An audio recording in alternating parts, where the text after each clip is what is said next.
wabarakatuh. Sampurasun. Yang saya hormati para pendiri, para tokoh, para alumni IAIN Sunan Gunung Jati yang hari ini menjadi UIN Sunan Gunung Jati.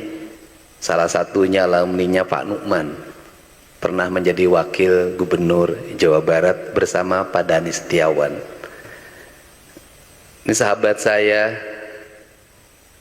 yang dari dulu punya pikiran kekiri-kirian, orang Majalengka, sudah jadi doktor, sudah jadi pimpinan di praksi, sudah jadi pimpinan di komisi bidang keagamaan, seluruh kekuasaannya sudah di tangan. Tapi kenapa bangun kedokteran harus minta bantuan gubernur?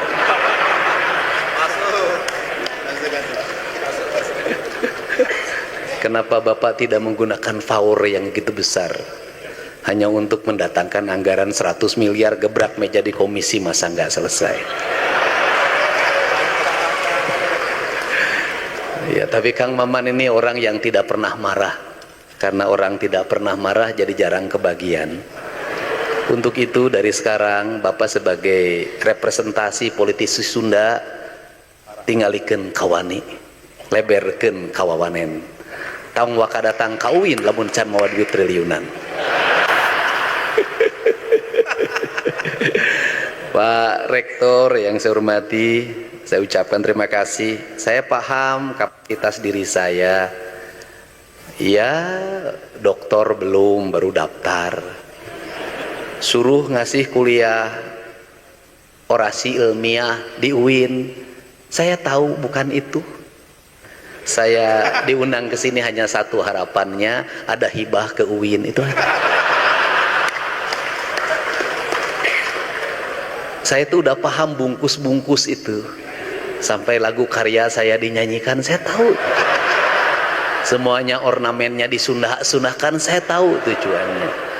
Karena saya ini playboy, jadi saya tuh tahu siapa yang merayu, siapa dengan yang sungguh-sungguh. Itu bedanya seorang playboy. Playboy itu nggak pernah jatuh cinta. Kalau tadi banyak orang yang bersyukur punya istri satu, saya justru bersyukur tidak punya istri. Karena lebih bahagia dan lebih merdeka. Dan Pak staf ahli itu tadi saya lihat berbohong di depan saya. Orang yang bisa memerintah pada saya adalah satu, kedua orang tua saya sudah tiada. Yang kedua menteri dan wakil menteri, padahal yang pertama adalah istri saya. Segenap Forkopimda Provinsi Jawa Barat yang mewakili Pak Kapolda, mewakili Pak Kajati, Ketua Pengadilan Tinggi, semuanya yang hadir, para rektor, para wakil rektor, guru besar, pokoknya semuanya. Yang pertama, kita ini dari dulu menjadi bangsa wacana, apalagi perguruan tinggi. Pasti peradaban itu menjadi tema diskusi.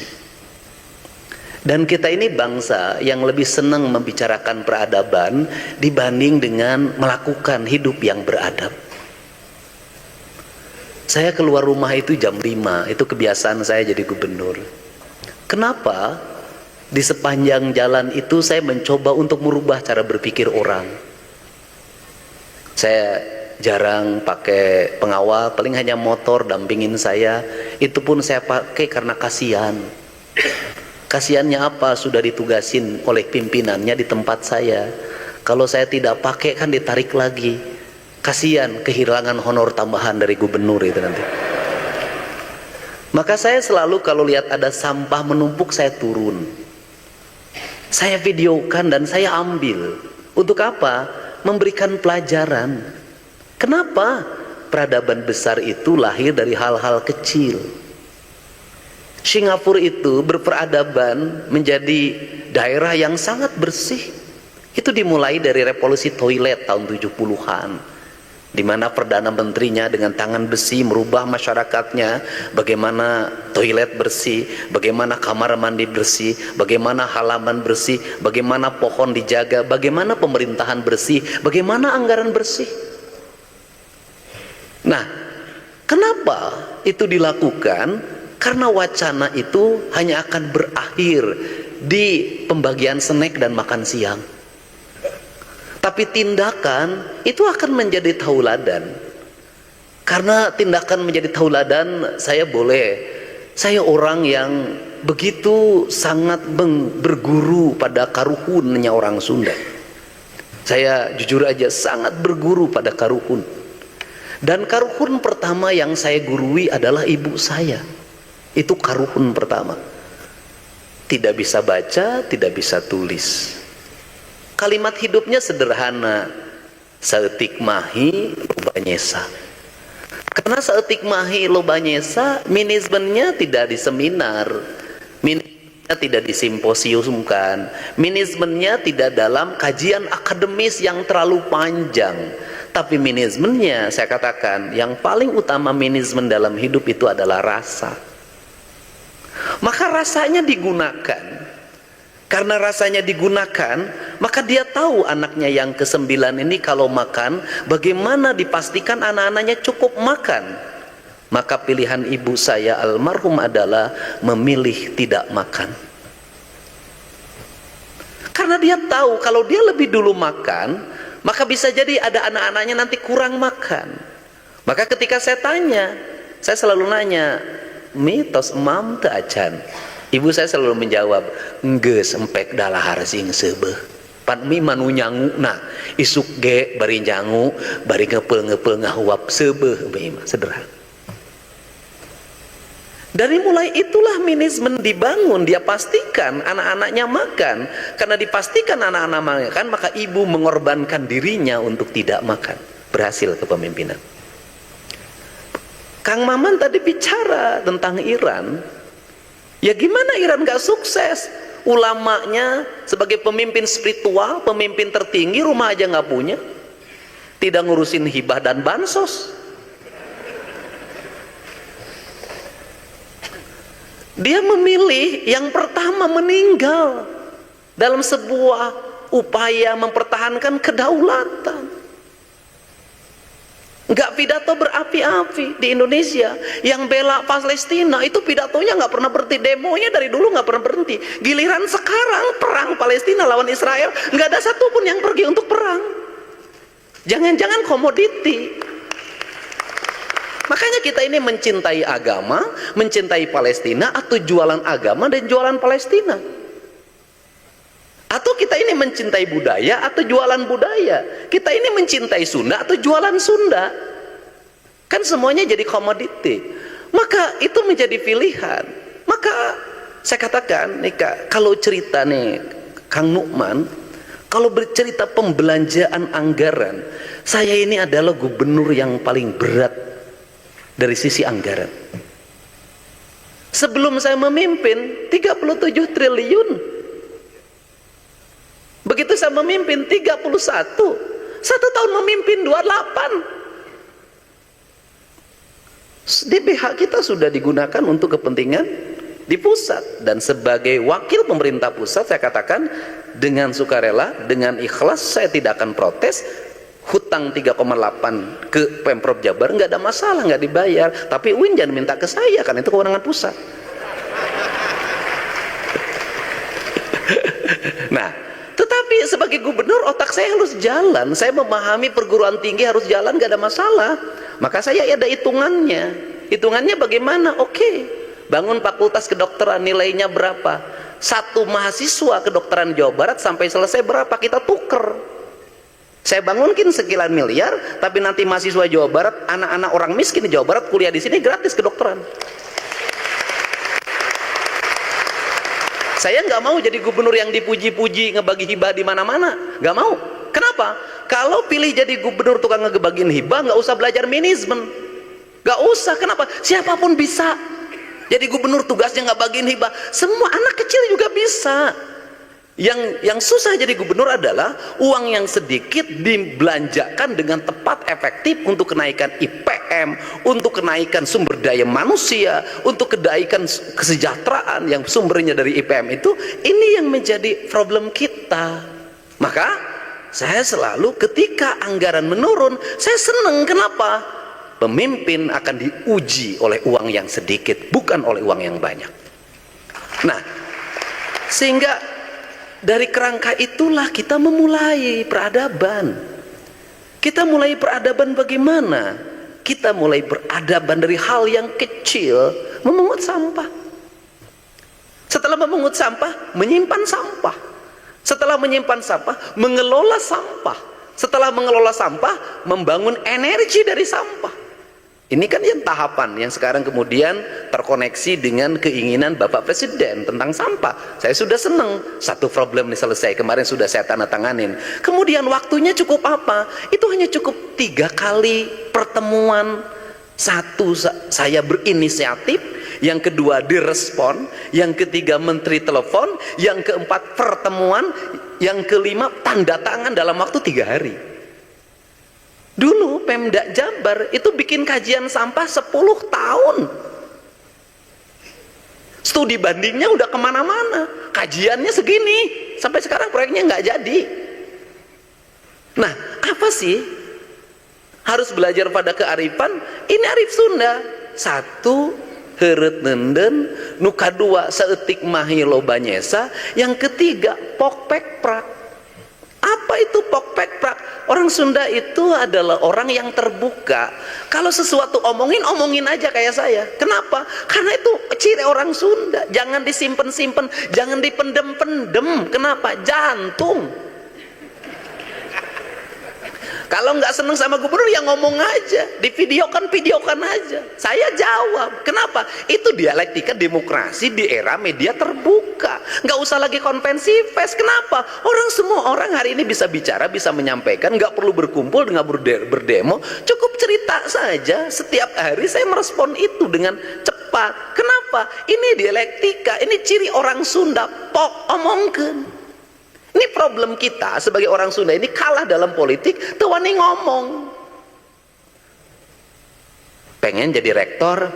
Enggak, Bang. Pengen jadi rektor? Begitu lama ngejawab, yang mimpinnya orang Batak, sudah kamu aja yang mau, duduk aja gitu. Aduh, parejeng si eta pinter kene aing kunaon teu ngomong. Ini kan kelemahan orang Sunda. Orang ngomong. Kenapa? Karena seluruh problematika kita selama ini karena kita tidak ngomong. Kalau tidak ngomong itu dianggap tidak ada. Kenapa? Itu yang menjadi problem. Karena peradaban kita hari ini adalah peradaban terendah. Dalam falsafah Sunda, peradaban tertinggi itu rasa. Karena peradaban tertinggi rasa, maka orang Sunda itu tidak menulis peradaban. Orang Sunda tidak mendiskusikan peradaban, tidak membuat konsensus peradaban. Dia yang tertinggi. Kenapa yang tertinggi? Karena kicep akang abdi ge ngartos. Apa artinya? Dalam teologi orang Sunda, undang-undang nggak usah ditulis. Undang-undang nggak usah diucapkan. Karena apa?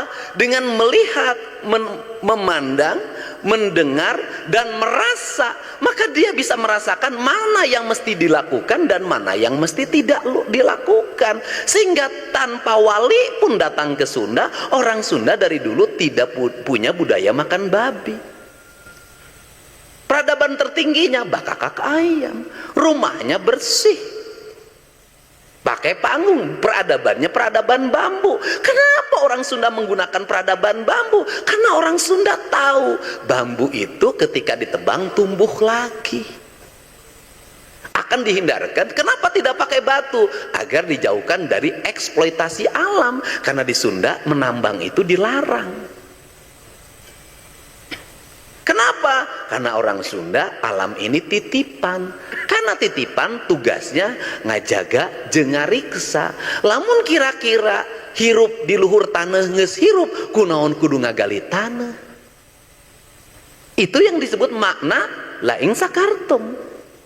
Itu diwujudkan dalam identitas peradaban Sunda. Karena dibuat identitas peradaban Sunda, maka ketika kerajaan Sunda hilang, tidak ada bekas, yang ada tinggal tulisan di batu. Kenapa? Karena dibakar. Kenapa dibakar? Karena harus dihilangkan. Yang dihilangkan apa? Bukan orangnya, nilai ajarannya. Kenapa nilai ajarannya ini dihilangkan? Karena nilai ajaran tinggi dan tertinggi. Sehingga dihilangkan. Ketika dihilangkan, apa yang terjadi? Hilangnya identitas. Ketika hilangnya identitas, hilangnya apa? Hilangnya ide dan gagasan. Ketika hilangnya gagasan, hilangnya perilaku. Ketika hilangnya perilaku, apa? Kehancuran peradaban. Tunggul dilarung, catang dirumpak. Sehingga dalam perspektif orang Sunda, siapakah manusia yang paling buruk di muka bumi? Orang yang menebang pohon dicabut dengan akarnya. Sederhana. Maka dia menggunakan rasa. Karena bukan rasa, sudah hidup beratur dan teratur dalam keteraturan. Siapa yang mengatur tata nilai keteraturan itu? Apakah orang Sunda langsung menyebut Allah? Tidak. Kenapa? Kata dia pahing, gak boleh disebut. Kenapa? Itu nu maha mulia, nu maha agung, nu maha sagalana. Temenang di elol kenyom, temenang disebut-sebut, temenang di aku-aku. Hari ini doktrin kita setiap hari, setiap orang mengaku mewakili Tuhan. Dauhan Allah, dauhan Kanjeng Rasul. Bener ayat nu diucapkeun nama, tapi tujuanana cantang tu eta. Nah, ini kan berat, Pak. Apa dampak dari itu? Dampak dari itu adalah ketika nama-nama itu menjadi sumpah. Ketika nama-nama itu menjadi sumpah jabatan, sumpah kesetiaan, diucapkan demi Allah, melanggar semuanya. Tapi yang melanggar tuh karirnya makin agus, naik jabatan, sehingga orang teu naon ngalanggar sumpah Allah teh geuningan. Itu ge jadi rektor, jadi menteri, jadi anggota DPR, jadi gubernur, pasti masa. Jadi hal yang biasa. Bayangin loh Pak, tahun 70-an saya waktu SD, tahun 76, nggak berani bilang demi Allah, sumpahnya cuma dayak medu Pak, itu pun sudah nggak mau melanggar. Ini kan problem Pak. Apa itu tadi bahasa? Roh spiritualitas tentang nilai-nilai rububiyah tidak menjadi nilai insaniah. Aduh gaya aing ngomongnya. Aemi pan urang teh itu rek itu guruna. Jadi kenapa kalimat sakralnya tidak ada? Hilang. Apa kata orang Sunda? Kawung mabur carulukna sama lengiteun pandana, Ciamis tinggal pahitna, Ciherang tinggal kiruhna, resi lengiteun ajina, pandita ilang komara kaduru ku hawa nafsu. Sederhana. Apakah ini hanya pada kaum agamawan? Tidak. Ini berlaku juga bagi kaum akademis. Seluruh kerusakan yang terjadi di Jawa Barat itu karya kaum akademis. Seluruh kebijakan pemerintah provinsi yang banyak salah itu semuanya kajian kok, ada konsultannya. Itu kan akademis. Jalan yang longsor itu hasil akademis. Perumahan-perumahan yang di mana-mana dibikin bukit-bukit itu hasil kajian akademis. Banjir itu hasil kajian akademis semua. Kenapa? Akademisnya salah. Karena akademis berdasar bukan bekerja pada nilai, tapi bekerja pada proyek. Nu lempeng dibengkokkeun, nu bengkok dilempengkeun, dikasih landasan akademis. Kan problem. Sehingga kata orang Sunda, derajat yang tertinggi bukan di pikiran, ujang di hati. Maka derajat tertinggi bisa di pikiran, di hati, karena orang yang pakai rasa melahirkan cinta. Anak 9 bisa sekolah, ada yang jadi sarjana, yang paling bungsu jadi gubernur. Satu petak sawah tidak terjual, padahal bapak saya pensiunan prajurit kepala. Kenapa? Pakai hati. Kenapa anggaran yang beribu-ribu triliun dalam setiap tahun dipimpin oleh orang-orang profesor, dokter, orang-orang ahli, bansos salah sasaran? Kenapa? Karena semuanya tidak menggunakan rasa sebagai sendi nilai. Itu problem kita, Pak.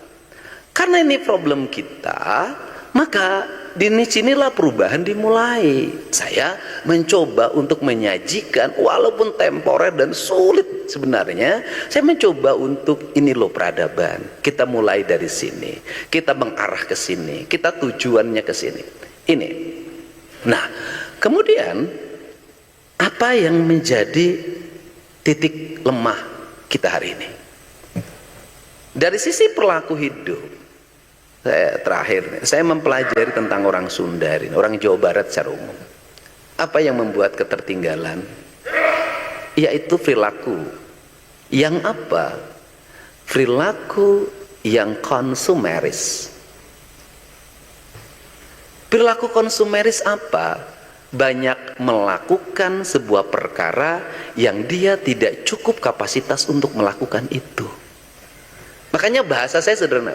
Mungkin kalau lihat tayangan posting saya sederhana. Saya punya kebiasaan kalau lagi jalan di hari Sabtu Minggu, lihat janur pasti saya berhenti. Saya pasti mampir ke undangan.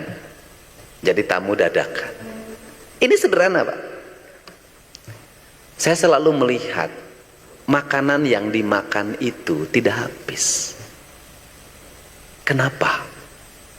Karena orang desa merubah karakter dirinya, ingin bergaya prasmanan kota. Ketika hajatan, hari ini makanan tidak jadi prioritas, Pak. Yang prioritasnya adalah event organizer-nya. WO, wedding organizer-nya. Ya kalau anak rektor UIN pakai wedding nggak ada masalah, bisa pakai gedung gratis.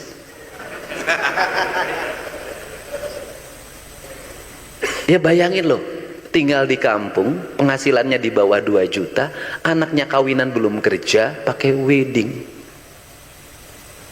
Wedding, upload lebih utama. Pra-wedding, lebih menarik lagi. Pra-wedding dibuat, difoto. Ingin syar'i. Nah ini karena dia ingin menjadi pengikut Kang Maman, ingin syar'i. Nah, ini mohon maaf ya. Bagaimana ingin syar'inya? Pas akad nikah, perempuan dan laki-lakinya dipisah. Akadnya hanya laki-lakinya saja, perempuannya tidak hadir. Saya selalu nanya, apakah ini yang akan diakadkan, ini yang dipisah ini suka bertemu? Nges babarengan pa nges 3 tahun. Sok nganjang tara osok Pak. Beboncengan tara osok, malah kamari mangenong Pak terbalik. Loh, kita ini kenapa sih hidup ini pura-pura? Saya bilang kalau di Arab laki-laki sama perempuannya dipisah waktu akad, memang mereka belum pernah berpegangan tangan, belum pernah berpelukan, dijodohkan oleh orang tuanya, wajahnya pun dilihat sebentar ditutup lagi, ngesreuneuh sabulan pra-wedding, akadnya dipisah, ingin mengikuti gaya orang lain tetapi bertentangan dengan apa yang terjadi dalam setiap waktu. Itu satu. Itu pertama. Saya perhatikan lagi, ini kan peradaban, Pak. Baju. Saya bilang, iya teh panas jangan cain. Panas nate 30 derajat. Ari sia kunon make jas. Kan kawin, pada di kawin cenah. Pada di imam di kabdi itu menang wae. Lain urusan kawin.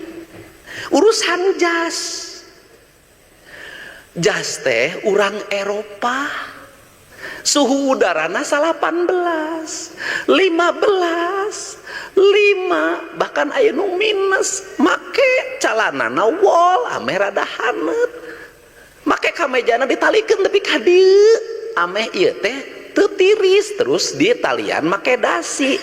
Talian make dasi teh eta teh itu teh ukuran dari etika atau adab. Make sabuk ketika makan duduk. Nah, supaya makannya terbatas, pakai dasi, terikat pada sebuah etika cara makannya bener.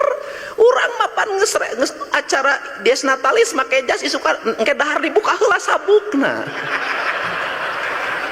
Banoman Sekian Pak, punten Pak, punten. Terus negara tidak ya sekarang lah ya, di era Pak Jokowi atau Pak Prabowo jauh lebih baik. Identitas nasional, saya suka lucu. Apa itu PSL? Apa itu PSL? Pakaian seragam lengkap. Nah itu identitas nasional? Enggak. Pangsi cek identitas nasional. Saya bupati tuh melakukan itu sampai sekarang. Kenapa? Loh, itu bukan identitas kita. Nah, kemudian anak perempuannya pakai baju gaya Eropa. Pak, ya pakai baju gaya Eropa di Inggris ngenahen. Ya kawin di Cirebon. Atau Majalengka atau di Bandung, atau jauh-jauh di Bandung. Kemudian tendanya pakai tenda plastik Pak, pakai tenda plastik, kursi plastik, kemudian pakai jas, pakai dasi, perempuannya pakai baju gaya Eropa. Ya Allah, ketidaknyamanan. Sehingga kalau saya nanya, Ari Kang Deddy loba make celana bodas, terus kadang longgar kayak meja. Kenyamanan saya dalam bekerja adalah itu. Kenapa? Itu yang membuat saya nyaman. Kenapa? Kan saya harus bergerak dalam setiap waktu. Aing kabayang gubernur Jawa Barat ngabongkar bangunan liar, make jas jeung dasi. Nah, anu katiluna untuk apa? Babari lamun beger tinggal mangkat. Terus yang berikutnya lagi, ini kan harus dibenerin. Makan. Saya tuh suka ikut makan. Jeung naon sia teh dahar ya teh? Ayam suwir cenah Pak. Cek aing teh, ya Allah. Ikejona, saya tuh kata, "Ya naon ieu teh? Capcay cenah Pak." Kemudian saya tidak merendahkan makanan. Saya periksa itu satu-satu yang makan itu. Lidahnya nggak cocok dengan lidah orang desa. Memaksakan diri pakai capcay. Orang desa mah teu wauheun. Persyaratan orang desa kalau makan apa? Kejo, kudu, ake. Nah, saya katakan, gimana kalau ini dirubah, dan itu saya lakukan. Saya waktu nikah dengan almarhum istri saya, karena istri saya yang pertama meninggal, yang kedua pergi, Pak. Saling pergi lah. Enggak. Kenapa dia pergi? Karena dia ada pilihan yang jauh lebih baik dibanding saya. Sederhana. Kan gak ada masalah. Tapi curhat-curhat. Enggak ada masalah kan. Gak ada masalah kan. Manusia itu harus mencari yang lebih baik. Kalau saya dianggap tidak lebih baik, ya silahkan pilih yang lain yang lebih baik. Kan gak ada masalah. Ikhlas. Kapaksa. Enggak terpaksa Pak. Keikhlasan saya ini berhikmah saya jadi gubernur. Nah, enggak. Dan kemudian ketika jadi gubernur, pilihan Kang Deddy apa? Insya Allah saya menduda selama 5 tahun ke depan. Kenapa harus menduda? Karena menurut saya ini jauh lebih baik dibanding saya salah pilih lagi nanti istri. Ya bukan, paling utama belum dapat izin dari anak saya yang paling kecil. Padahal yang mendekati anak saya udah banyak saya lihat. Anak saya tiap hari itu panen kado aja saya lihat. Ini dari siapa? Nek, Hyang. Dari ini teteh ini dari siapa? Hebat. Udah gini aja selama 5 tahun Hyang. Lumayan, kamu nggak usah beli mainan. Enaknya jadi gubernur duda itu boleh memandang lebih dari 1 jam. Kalau Kang Maman itu tidak bisa. Walaupun kiai tapi belum bisa tidak punya ayat yang bisa menaklukkan istrinya. Nah, apa makanan? Saya dulu, karena saya dulu aktivis ya. Saya tuh dulu bikin nikah yang ditertawakan oleh teman-teman saya. Saya katakan gini, 1, kawin saya harus punya rumah kontrakan. Yang kedua, saya harus punya kursi. Yang ketiga, saya harus punya tempat tidur sendiri, walaupun itu belinya bekas di Pak Gade. Itu saya Pak. Kemudian Saya ngomong pada calon mertua waktu itu, Pak, saya tidak akan nginep di rumah Bapak. Kenapa? Bagi saya adalah kehormatan. Ketika saya sudah akad dengan anak Bapak, saya bertanggung jawab terhadap kehidupan anak Bapak, dan saya tidak boleh numpang di rumah Bapak. Setelah itu apa lagi? Setelah itu teman-teman saya yang kira-kira punya duit saya kasih tahu. Yang kira-kira nggak punya duit nggak saya kasih tahu. Itu kan strategi, Pak. Ya, yang HMI yang senior waktu itu, yang anggota DPR, yang jadi pejabat kepala Kementerian Agama, pokoknya yang kira-kira datang itu ngamplopnya cukup. Saya undang teman-teman saya yang seangkatan, nggak saya kasih tahu, ngadonnya tuh hungkul saya diaing. Ini kan strategi. Kemudian saya ngomong sama mertua, Pak, Bapak nggak usah ngeluarin modal apa-apa, Bapak duduk aja, saya bilang. Di mana kumah kawin? Begini, saya bilang kan, saya ngatur semuanya itu. Pagi-pagi nanti kita langsung akad di Masjid Agung Karawang. Oke, jam seberapa? Jam 8. Setelah itu jam 10 kita langsung ke rumah Bapak. Saya bertemu teman-teman. Terus jam 1 duhur sudah selesai, Pak. Terus habis itu istri saya akan saya bawa ke rumah kontrakan saya di Purwakarta. Bapak nggak usah nyiapin apa, biar saya siapin. Ya, saya nyiapin itu. Saya siapin sayur asem, kejo kudu diakel, sate marangi teman saya. Kamu sate daging nanti saya, mana nu ngabumbuan, jeung ngabeulem, bere kurang honor. Saya kan HMI kan pinter bikin perencanaan. Nah, kemudian setelah itu pedah, setelah itu apalagi sambal, setelah itu petei. Teman-teman saya yang dari Jakarta mana pada datang, makannya semuanya enak. Siapa goblok cenah hajat teh. Naon gitu, saeutik modalna tapi ngeunah daharna. Saya ngomong gini, awas dahar ngeunah ya, amplop kudu bener cing teh ya.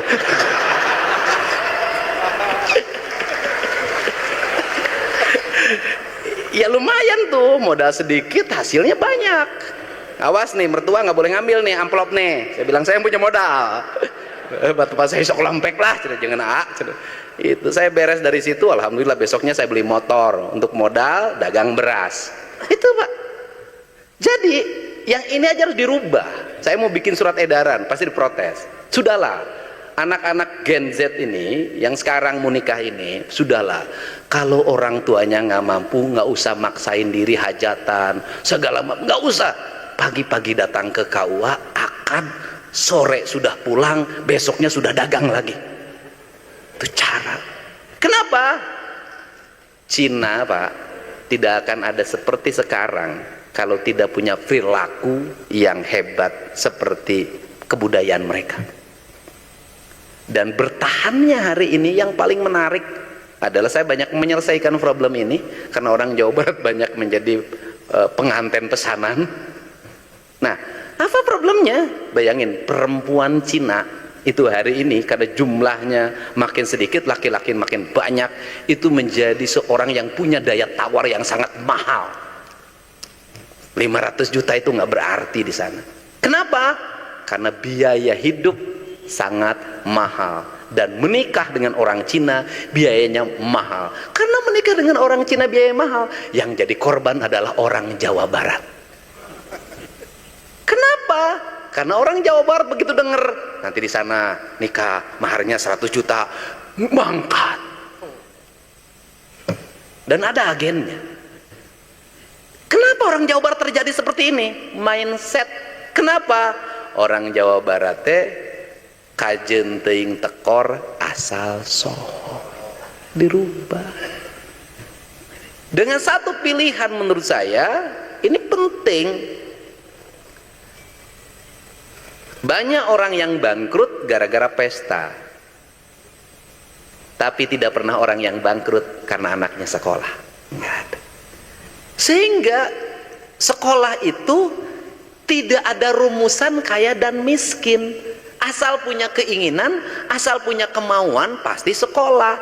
Justru kalau menurut saya, anak-anak orang kelas tidak mampu terus sekolah, SD, SMP, SMA, sekolah saja sampai perguruan, sekolah saja, rezekinya nyusul, nggak usah di tempat kontrakan, asal daekan cicing di masjid, dahar gratis. Di kampus, menurut saya bisa daekan, dia nyapu aja jadi mahasiswa, nggak ada masalah. Nanti dosennya melihat. Nah di kita ini problem hari ini juga ada problem lagi, adalah anak kelas menengah ke bawah ini gaya nak digedeken, kahayang eueuh, kadaek eueuh, tapi gaya tiheula. Apa yang terjadi? Problematika kriminal, problematika apapun hari ini, anak balapan, narkotika, tawuran, posek bebas, semuanya hari ini adalah menimpa anak-anak kita kelas menengah ke bawah. Tahun 80-an beda, anak orang kelas bawah itu prihatin. Tahun sekarang gaya tinggi. Ini culture. Nah, culture ini harus dirubah dengan memaksa. Maka bantuan atau hibah itu memiliki dua mata pedang sebenarnya. Satu sisi memang tugas negara untuk membesarkan, tapi di sisi lain bisa jadi melemahkan. Dari sekian ribu orang yang sering saya bantu, itu banyak yang sukses, berhasil, tapi banyak juga yang memang pengen dibantu lagi. Ini problem. Ini problem. Saya boleh menceritakan sebuah peristiwa. Ada satu daerah di luar sana di mana masyarakatnya sudah survive dengan peternakan sapi dan kemudian swasembada susu sehingga dia makmur. Kemudian datanglah satu kelompok orang memberikan banyak bantuan, memberikan banyak tontonan, memberikan banyak hiburan, pada akhirnya masyarakat itu bangkrut. Untuk itu kata orang Sunda sederhana, moal menang perah lamun teu perih. Lamun hayang hirup nanjung kudu kuru cileh kentel pecit. Daripada kita bercerita lapar di media sosial, lebih baik kita meniatkan diri puasa dalam setiap waktu.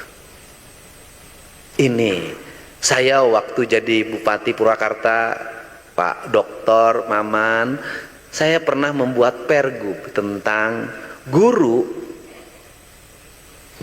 menghimbau, meminta pada anak sekolah untuk puasa Senin Kemis, dan pergub itu dibatalkan oleh Komisi Perlindungan Anak. Kenapa? Karena itu dianggap sikap yang intimidatif terhadap anak-anak. Mohon maaf, kita ini seringkali dihadapkan pada dua hal. Satu, arus keterbukaan dan pemahaman material tentang pendidikan ala barat, tetapi kita punya kekuatan spiritual ala timur. Dan hari ini saya membuktikan dengan makin kokohnya Cina, makin tegaknya Iran, sebenarnya kita harus mulai merubah diri. Jangan selalu berpikir bahwa ala barat itu adalah segalanya, dan harus punya keyakinan justru ala timurlah yang sampai pada puncak peradaban. Kerajaan negara-negara ini baru umurnya berapa, tapi kerajaan-kerajaan Nusantara masa lalu bertahannya lama. Negara konstitusional itu belum ada yang berumur ribuan tahun, hanya kerajaan yang berumur ribuan tahun. Ini pelajaran penting, sehingga cara berpikir birokrasi, cara berpikir konstitusi pendekatannya yang bersifat normatif harus hati-hati. Apakah ini akan bisa membuat daya tahan dan daya saing? Contoh makan anak kita hari ini diplot, makanannya ini dengan standar pikiran yang biasa disosialisasikan dengan 4 sehat 5 sempurna. Dalam kajian kita dulu, orang tua kita dulu tuh nggak pernah ngomong itu, nggak pernah ngomong 4 sehat, di segala diwawalkeun. Aya belut dipasak, aya simet dipasak, aya keong dipasak, aya tutut dipasak, kemudian ayat iwung dipasak. Dan mohon maaf, ahli-ahli gizi kita sampai hari ini tidak berani menyajikan, mengatakan bahwa itu makanan yang berkualitas. Baru negara-negara luar, malah sekarang Inggris sudah menyatakan misalnya rebung itu adalah makanan food yang paling tertinggi nilainya. Kenapa kita dijejelin? Untuk apa kita dijejelin? Agar kita menjadi konsumen. Padahal kita punya kekayaan yang besar. Sehingga kalau kita ada problem tentang stunting dan sejenisnya, bukan hanya persoalan negara yang abai, itu bisa dikatakan negara abai, tetapi juga orang tuanya tidak mengerti aspek lingkungan. Terakhir, diri kita deh. Saya suka memperhatikan anak saya aja sekarang yang satu ngurusnya banyak, makanannya banyak. Ya pertumbuhannya gitu-gitu aja menurut saya. Saya ngebayangkan ibu saya dulu, anaknya 9 tanpa pembantu, sereal, nggak ada itu.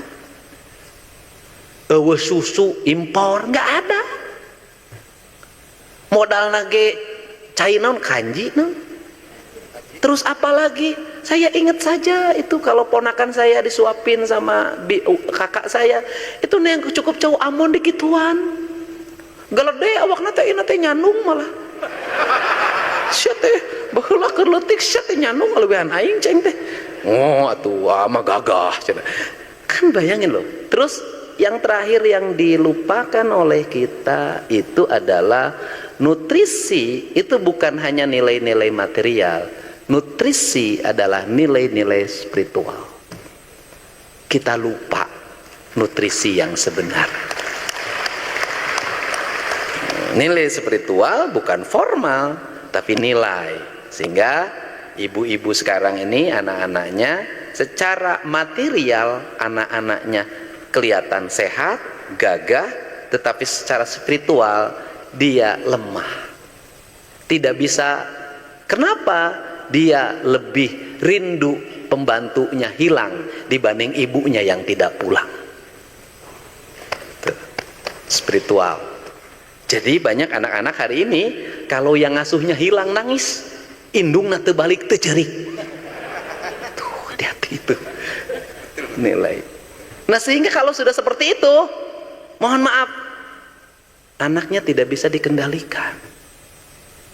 Kenapa? Anak-anak bacok di jalan. Bapaknya nggak bisa lagi, ibunya nggak bisa lagi, hanya senjata yang bisa menghentikan. Nggak bisa. Kenapa? Ikatan emosional. Spiritualitas di tingkat lokal, di tingkat RT RW harus ada pemimpin culture. Pemimpin kultural yang bukan sekolah, yang bukan SD, SMP, SMA, harus ada. Anu weruh ka ilmuna, apal karasana rancinga sarasana legok tapak genteng kadek, harus ada yang secara emosi dia terikat. Kenapa? Nanti suatu saat negara ini ada revolusi. Negara ini menghadapi ancaman, negara ini menghadapi agresi. Bisa saja terjadi dalam dunia sekarang. Si tokoh ini bisa menggerakkan. Allahu Akbar, jalan. Kalau ini sudah nggak ada, mohon maaf, pertahanan kita lemah. Kenapa? Kalau ada agresi bangsa lain ke sini, mereka bagiin duit. Venezuela itu membuktikan diri. Kekuatan material, uang berbasis energi tidak bisa melahirkan heroisme bangsa. Presidennya diambil, dicokot, jempling, we rakyatna atoh, pengawalna cicing. Kenapa? Kenapa ini saya omongin? Ini harus dibangun. Kenapa? Saya khawatir suatu saat negara dalam ancaman, ada agresi, budak awena teh keprok. Kunaon? Tentara batur mekarasep. Bukan hanya ditunjuk mau jadi agen lain, ke urang turunan meh alus. ketika nanti tokoh kayak saya menggerakkan maat lawan, Pak, uang saku ti ditu leuwih gede. Dan ini terjadi, Pak. Kita jujur aja, saya ini Pak politisi sama, jujurlah hari ini. Bisa nggak partai politik suruh ngumpulin para pengikutnya yang jutaan itu tanpa diongkosin?